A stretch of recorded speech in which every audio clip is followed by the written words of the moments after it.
नमस्कार दोस्तों। आज का लेक्चर इतिहास में पहला टॉपिक होगा जिसका नाम है पाषाण काल अर्थात स्टोन एज। आज हम देखेंगे कि कैसे हमारे देश के ही साथ साथ अन्य स्थानों पर कैसे आदि मानव से मनुष्य तक की यात्रा को पूरा करता है। तो आगे इसमें पढ़ेंगे हम। थोड़ा सा बोरिंग टॉपिक है लेकिन कोशिश करूँगा कि आपको ये समझ में आए। ठीक है, तो टॉपिक का नाम है स्टोन एज, पाषाण काल। तो देखते हैं, पाषाण का अर्थ होता है पत्थर, यानी कि एक ऐसा काल जिसमें पत्थर बहुत ही ज़्यादा उपयोगी होगा, जिसे इंग्लिश में स्टोन या लिथिक भी कहते हैं। ये इतना महत्वपूर्ण क्यों है कि इसे एक काल के ही नाम से डिनोट कर दिया गया, क्योंकि उस ज़माने का जो भी मनुष्य था, जिसे हम आदिमानव कहते हैं यानी कि प्रिमिटिव मैन कहते हैं, उसकी जीवन की जो निर्भरता थी वो पत्थरों पर पूरी तरह से टिकी हुई थी। पत्थर के ही इस्तेमाल से वो भोजन प्राप्त करता था, शिकार करता था या खाद्य संग्रह करता था। जो भी वो भोजन के लिए क्रियाकलाप करता था उसमें पत्थरों की बहुत बड़ी भूमिका थी, इसीलिए इसका नाम पाषाण काल या स्टोन एज कहा जाता है। अब स्टोन एज की अगर हम बात करें तो इसे 3 भागों में बांटा गया है। पहला है पैलियोलिथिक एज अर्थात पूरा पाषाण काल, जिसका टाइम लगभग आज से 12,000 वर्ष पूर्व अर्थात 10,000 BC तक माना जाता है। यानी जब से मनुष्य का आविर्भाव हुआ है। आप लोग बायोलॉजी में पढ़ोगे जो एवोल्यूशन ऑफ लाइफ है, यानी कि जीवन का जो विकास क्रम है, वो लगभग आज से लगभग 1 लाख वर्ष पहले ऐसा माना जाता है कि मनुष्य आदिमानव का रूप ले चुका था और 10,000 BC तक वो पूरी तरह से विकास की प्रक्रिया में था। तो तब तक का पूरा जो काल रहा है मनुष्य का, उसे पूरा पाषाण काल कहते हैं। उसके बाद आता है मेसोलिथिक एज यानी मध्य पाषाण काल। इसका टाइम 2000 वर्ष तक रहेगा, 10,000 से लेकर 8,000 BC। BC का मतलब क्या होता है? बिफोर क्राइस्ट, यानी जीसस क्राइस्ट के जन्म के पहले की अवस्था। जिसको डाउट है तो मेरा पिछला लेक्चर जाके वहाँ पर मैंने समझाया हुआ कि BC CE AD क्या होता है, ईसा पूर्व, वो मैंने बताया है। जिनको जो पहली बार लेक्चर देख रहे हैं उनको ये पता होना चाहिए कि BC का अर्थ होता है बिफोर क्राइस्ट, यानी जीसस क्राइस्ट के जन्म के पहले की अवस्था, और जीसस क्राइस्ट के जन्म के बाद की अवस्था को हम लोग AD या CE यानी क्राइस्ट एरा कहते हैं। तो इसमें मैंने बात की कि मध्य पाषाण काल का जो दौर था वो कब था? 10,000 से लेकर 8,000 BC। और उसके बाद नव पाषाण काल यानी नियोलिथिक एज, जिसका टाइम होगा 8,000 से 6,000 BC।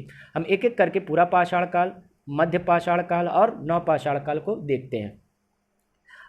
तो हमारा जो पैलियोलिथिक एज है, जैसे कि आप पिक्चर में देख पाएँ, ये जो पिक्चर है वो इंटरनेट से मैंने उठाया है। ठीक है, आप देख सकते हैं कि इसमें जीवन जो था कैसा था, बड़ा ही दुर्लभ जीवन था। वी मस्ट से इट कि बहुत ही दुर्लभ, यानी कि सब कुछ आसानी से जो आज हमें मिल जा रहा है, वो देखिए ये जो लाइफ है वो बड़ा ही आदिम प्रकार का था, यानी कि प्रिमिटिव था, प्राइमरी स्टेज पे था। तो बड़ी समस्याएं थी, लेकिन मनुष्य ने धीरे धीरे अपनी आवश्यकताओं को पूरा करने के लिए खोज किया, क्योंकि आवश्यकता ही आविष्कार की जननी है। और धीरे धीरे समाज का निर्माण हुआ, फिर सभ्यता का निर्माण होगा। सभ्यता के बाद अलग अलग अवस्थाएँ उसकी बदलती रहेंगी। तो पहली जो एज होगी वो पैलियोलिथिक एज, यानी कि इसे ओल्ड स्टोन एज या अर्थात पूरा पाषाण काल भी कहते हैं। तो इसको हम देखेंगे। तो पूरा पाषाण काल की अगर हम बात करें, ये कब से कब तक चलता है? जैसा कि मैंने आपको बताया था कि ये अप टू 10,000 BC तक, यानी मनुष्य के आविर्भाव से जब भी मानव जीवन शुरू हुआ तब से लेकर 10,000 BC तक का जो पीरियड है वो पूरा पाषाण काल था। इस काल में मानव आदिम प्रकार का जीवन यानी कि प्रिमिटिव लाइफ जीता था। आदिम यानी जिसे हम आदिमानव कहते हैं। आदिमानव किसे कहते हैं? वह मनुष्य जो भोजन के लिए केवल शिकार एवं खाद्य संग्रह पर निर्भर था। शिकार अर्थात हंटिंग एवं फूड गैदरिंग। शिकार मतलब जानवरों का शिकार करता था और उसको कच्चे मांस को वो भोजन के रूप में ग्रहण करता था। और जब कभी उसे शिकार के लिए पशु नहीं मिलते थे तो वो खाद्य पदार्थों को इकट्ठा करता। खाद्य पदार्थ में वो क्या करता था? कंदमूल, फलों व फूलों को संग्रह करता था।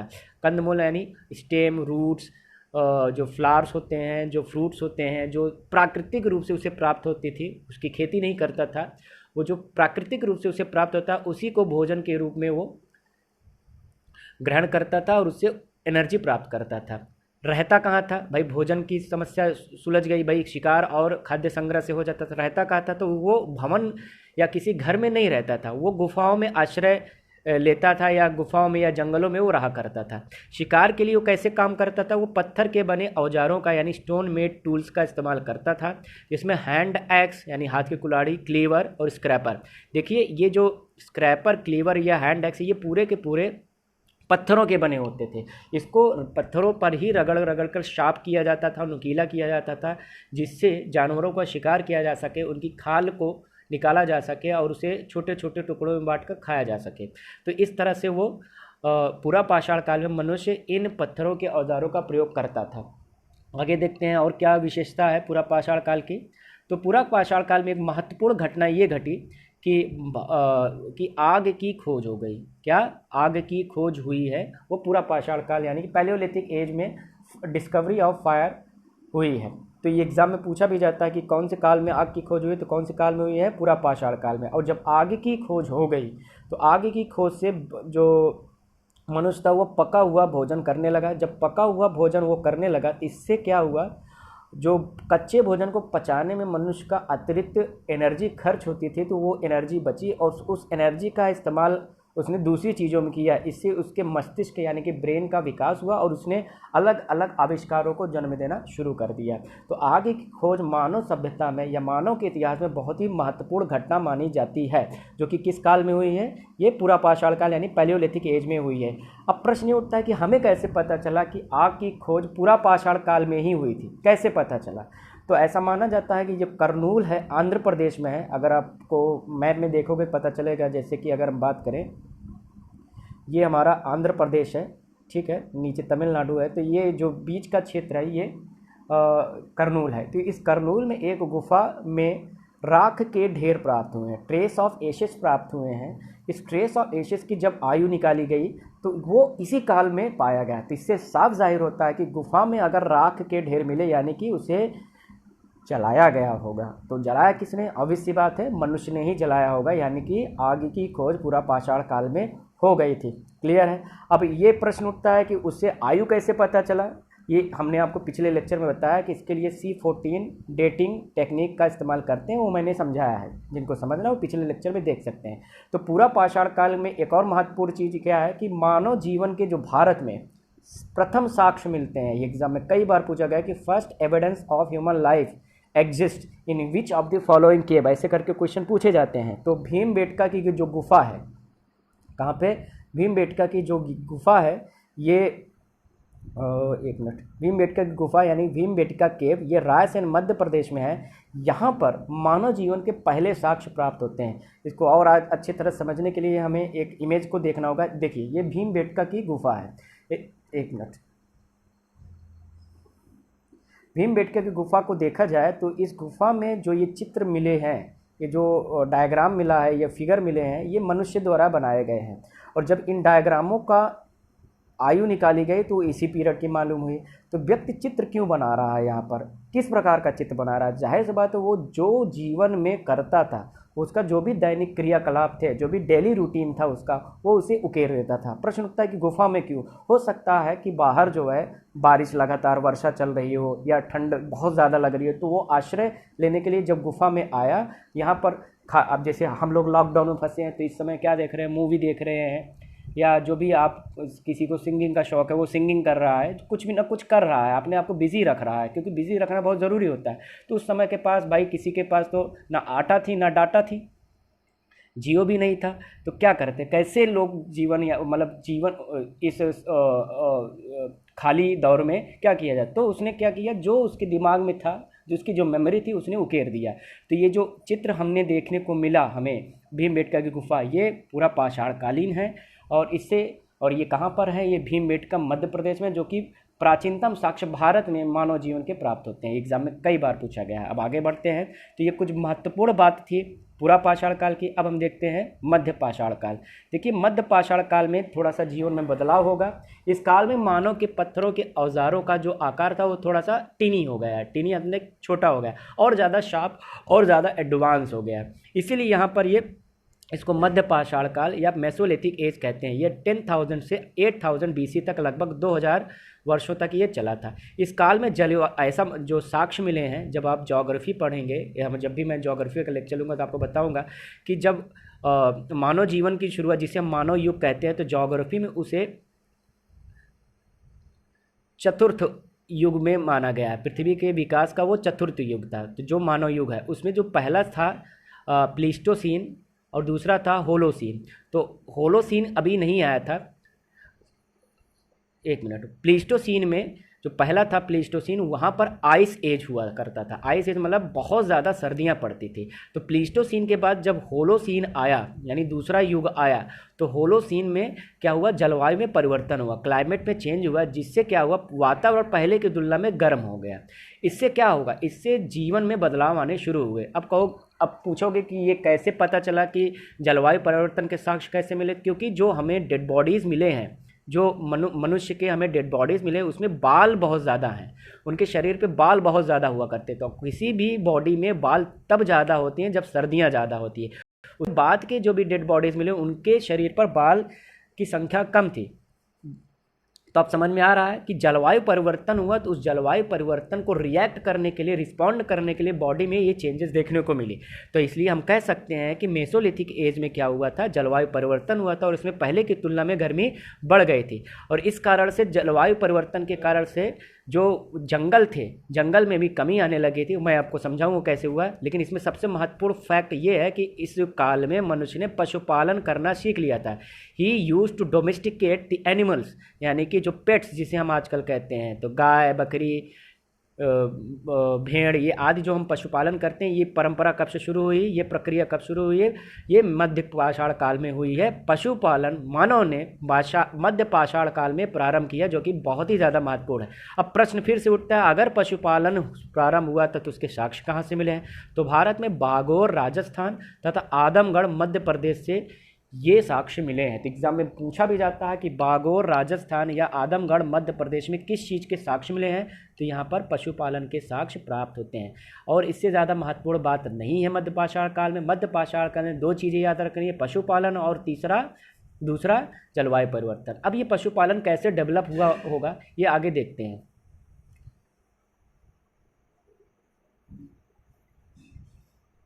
ये चार्ट को अगर आप देखेंगे तो ध्यान से, तो समझ में आ जाएगा कि कैसे हुआ था।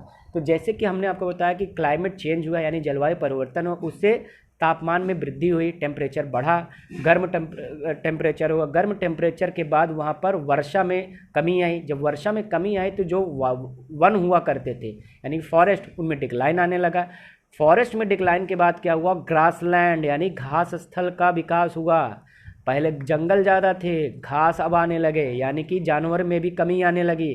तो मनुष्य जो भी जानवरों का शिकार करता था, उनकी संख्या में कमी आने लगी, जिसके कारण से अब व्यक्ति को भोजन के लिए नए विकल्पों पर ध्यान देना आवश्यक था। तो घास स्थल जब आया, ग्रासलैंड डेवलप हुआ, तो घास खाने वाले जीवों का विकास हुआ, जिन्हें हम ग्रेजर या ग्रेजिंग एनिमल कहते हैं। तो इनके विकास के कारण क्या हुआ, जो घास खाने वाले जीव होते हैं, अगर आप ध्यान देंगे, जैसे कि बकरी हो गई, जैसे कि गाय भैंस हो गया, जैसे कि भेड़ हो गया, ये ज़्यादातर दुधारू पशु होते हैं। इनसे मनुष्य को पौष्टिक दूध प्राप्त होता है। बस एक जगह पर संसाधन कम हुआ तो संसाधन बदल दिया गया। अब क्या होगा, इन जानवरों को पाला जाएगा, जिसे हम पशुपालन कहते हैं। तो ये चार्ट अब आपको समझ में आया होगा। क्लाइमेट चेंज हुआ, टेम्परेचर गर्म हुआ, रेनफॉल में कमी आई, फॉरेस्ट में डिक्लाइन हुआ, ग्रासलैंड बना, घास खाने वाले जीव आए और पशुपालन का प्रारंभ शुरू हो गया। क्लियर हुआ? अब हम देखते हैं नवपाषाण काल। नवपाषाण काल में भी जीवन में परिवर्तन देखने को मिलेगा। ये कैसे हुआ था, ये समझते हैं। इस काल में महत्वपूर्ण परिवर्तन हुए। पहला परिवर्तन, जो सबसे महत्वपूर्ण परिवर्तन था, कि मोस्ट इम्पॉर्टेंट फैक्ट, कि इस काल में कृषि प्रारंभ हो गया, एग्रीकल्चर स्टार्ट हुआ। प्रारंभिक रूप से व्यक्ति ने जौ, गेहूं और चावल की फसलों की खेती प्रारंभ की। तो प्रश्न उठता है, जो ये कृषि प्रारंभ हुई है, ये कहाँ शुरू हुई थी? ऐसा जो कृषि के भारत में प्राचीनतम साक्ष्य प्राप्त होते हैं, वो कहाँ से प्राप्त होते हैं? मेहरगढ़। कहाँ से? एक मिनट। कहाँ से प्राप्त होती है वो? मेहरगढ़ से प्राप्त होती है। मेहरगढ़ जो आजकल पाकिस्तान में है, तो यहाँ से शुरू हुआ है। अब आप सोचोगे पाकिस्तान में हुआ था, अरे भाई पहले तो वो भारत में ही था ना। तो मेहरगढ़ पाकिस्तान में प्राचीनतम कृषि के साक्ष्य प्राप्त होते हैं, यानी most ancient evidence of agriculture found at Mehrgarh in Pakistan.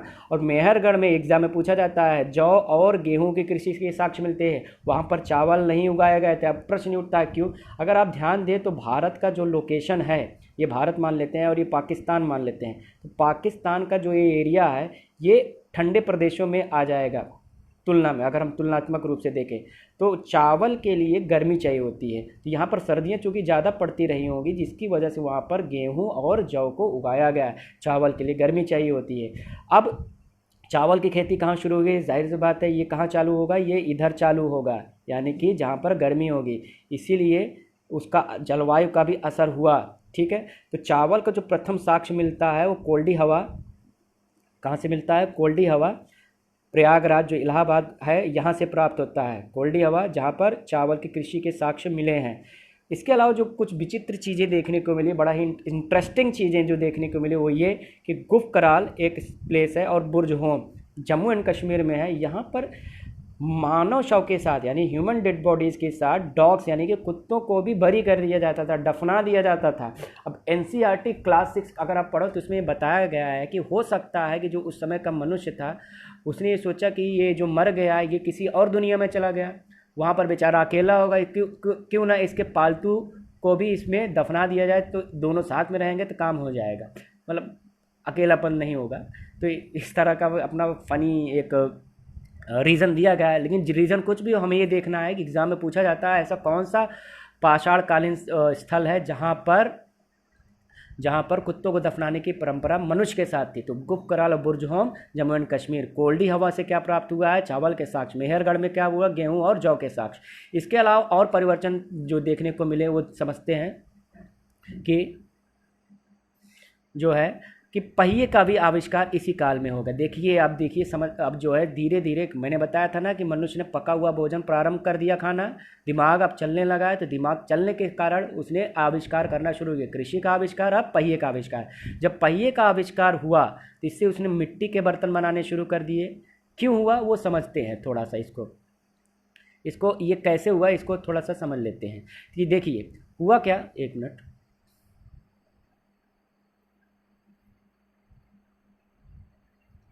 कि जब एग्रीकल्चर शुरू हुआ, ठीक है, एग्रीकल्चर शुरू हुआ, एग्रीकल्चर के बाद जो भी ग्रेन्स यानी कि अनाज उत्पादन हुए, उन अनाजों के भंडारण की आवश्यकता हुई, उसे स्टोर करना पड़ेगा। तो स्टोर के लिए आपको क्या चाहिए? बर्तन चाहिए। बर्तन तो थे नहीं उस समय, क्योंकि धातु भी नहीं था अपने पास, और पत्थर का बर्तन तो बना नहीं पाओगे। तो व्यक्ति के पास क्या था कि मिट्टी के बर्तन बनाएंगे, और मिट्टी के बर्तन तभी बनेंगे जब आपके पास क्या होगा? व्हील, यानी कि पहिए के बिना मिट्टी का बर्तन नहीं बनेगा। तो मिट्टी के बर्तन बनाने के लिए पहिए का आविष्कार हुआ, और उस पहिए का आविष्कार के बाद क्या हुआ? मोड ऑफ ट्रांसपोर्टेशन भी तो आएगा भैया। पहिया अगर खुद घूम रहा है तो भैया तो व्यक्तियों को भी तो घुमा देगा। तो पहिए का आविष्कार, कृषि का आविष्कार बहुत ही ज़्यादा महत्वपूर्ण है। इसको समझते हैं और बेहतर तरीके से कि एक तो पहिए का आविष्कार, खेती प्रारंभ हो गया, मेहरगढ़ में ही स्थायी निवास भी प्रारंभ हो गए। अब ज़रा सोचिए स्थायी निवास कैसे? जाहिर सी बात है जब आप कृषि करने लगे तो कृषि कहाँ करोगे? जहाँ पर सिंचाई की सुविधा हो, यानी नदी के किनारे। तो नदी के किनारे अगर आप खेती कर रहे हो तो खेती की रखवाली करना है, यानी फसलों की देखभाल करने के लिए आपको क्या होगा? खेत के ही पास में रहना होगा। तो खेत के पास ही जब रहना है तो आपको मकान बनाना पड़ेगा, यानी स्थायी रूप से बसना पड़ेगा। इसीलिए जहाँ खेती की शुरुआत हुई वहीं पर स्थायी निवास यानी परमानेंट सेटलमेंट के भी साक्ष्य प्राप्त होते हैं। अब आप समझना, ये देखिए, ये जो आपको चित्र इंटरनेट पे मिले हैं कि Burzahom the neolithic site of India, ठीक है, ये wordpress.com से मैंने पिक उठाई है। यहाँ पर देखिए ये जो प्राप्त हुए हैं डेड बॉडीज़, इसमें उनके पेट्स के भी डेड बॉडीज़ मिली हैं। और ये जो एक पिक है जो है यहाँ आप देखिए नियोलिथिक एज में क्या हो रहा है, मकान बनाए जा रहे हैं, आसपास खेत भी आपको दिख रहे हैं, ये पीछे नदी भी है। तो ये पूरा का पूरा जीवन देखने को मिला। आप ज़रा समझिए, खेती के बाद मकान के बाद लोग आसपास रहने लगेंगे। जब आप लोग आपस में लोग रहने लगेंगे तो उसमें लड़ाइयाँ भी होंगी, मेल जोल भी होगा। इसी से ही सोसाइटी यानी कि समाज का निर्माण होगा। व्यक्ति को एक दूसरे के प्रति ज़रूरत समझ में आएगी, और समाज जब आएगा तो समाज से ही वो राज्य में कन्वर्ट होगा, क्योंकि नियमों पर आधारित फिर व्यवस्था डेवलप होने लगेगी। तो आप समझ रहे हैं ना कि मानव से समाज, समाज से सभ्यता एवं राज्य की ओर हम बढ़ेंगे। तो समाज का निर्माण अब नवपाषाण काल में होना शुरू हो गया। तो कुछ नवपाषाणकालीन साइट्स हैं जो इम्पोर्टेंट हैं, जो एग्जाम में पूछ ली जाती हैं। एनसीईआरटी क्लास 6 में ये था। अब देखिए, तो बुरज़होम कहाँ पर है? जम्मू एंड कश्मीर। मेहरगढ़ कहाँ पर है? पाकिस्तान में। कोल्डी हवा कहाँ पर है? ये उत्तर प्रदेश में है। एक और है वर्ड चिरांद, ये कहाँ पर है? बिहार में। ये ऐसे जान लीजिए, वहाँ से भी कुछ ना कुछ प्राप्त हुआ, लेकिन बहुत ज़्यादा डिटेल में जानने की ज़रूरत नहीं। चिरांद ये बिहार में है। डाओजल हेडिंग, डाओजल हेडिंग ये असम में है, असम में पाया जाता है। ये भी एक पाषाणकालीन स्थल है। और हल्लूर ये कहाँ पर है? हल्लूर कर्नाटक में है। और पय्यमपल्ली ये तमिलनाडु में। ये कुछ कुछ नियोलिथिक साइट्स हैं, यानी नवपाषाणकालीन स्थल है। एग्जाम में कभी भी पूछा जा सकता है। तो मेहरगढ़ कहाँ पर है? पाकिस्तान। बुरज़होम जम्मू एंड कश्मीर। कोल्डी हवा यूपी उत्तर प्रदेश। चिरांद बिहार। डाओजल हेडिंग कहाँ पर? असम। पय्यमपल्ली तमिलनाडु। और हल्लूर कहाँ पर है? कर्नाटक। ये एग्ज़ाम में पूछा जा सकता है। तो आज हम लोगों ने क्या क्या पढ़ा, एक बार फिर से देख लेते हैं। हम लोगों ने पाषाण काल पढ़ा। एक मिनट, एक्सक्यूज मी। आज हम लोगों ने क्या क्या पढ़ा? हम लोगों ने पढ़ा पाषाण काल। पाषाण काल को 3 भागों में बांटा गया है। पहला पूरा पाषाण काल, वहाँ का अगर सारांश देखें तो क्या है, यहाँ पर व्यक्ति आदिमानव की तरह जीता था, खाद्य संग्रह करता था, वगैरह वगैरह। और सब प्राचीनतम साक्ष्य कहाँ से मिले हैं? प्राचीनतम साक्ष्य कहाँ से मिले हैं? भीमबेटका से मिले हैं, भीमबेटका की गुफा से मिले हैं। और आग की खोज कब हुई थी? पूरा पाषाण काल में हुई थी, कर्नूल आंध्र प्रदेश में, वहाँ से। ठीक है, ये रहा भीमबेटका की गुफा मध्य प्रदेश। उसके बाद जो है मध्य पाषाण काल, यहाँ पर पशुपालन का साक्ष्य, पशुपालन का आविष्कार हुआ था, यानी शुरुआत हुई थी। पशुपालन के साक्ष्य कहाँ मिलते हैं? बागोर राजस्थान और आदमगढ़ मध्य प्रदेश। ये पूरे स्ट्रक्चर समझाया था हमने आपको। नवपाषाण काल की जो है मुख्य बात क्या है? यहाँ खेती प्रारंभ हुई है, पहिए का आविष्कार हुआ, मिट्टी के बर्तन बनाए जाने लगे, स्थायी निवास प्रारंभ हुआ।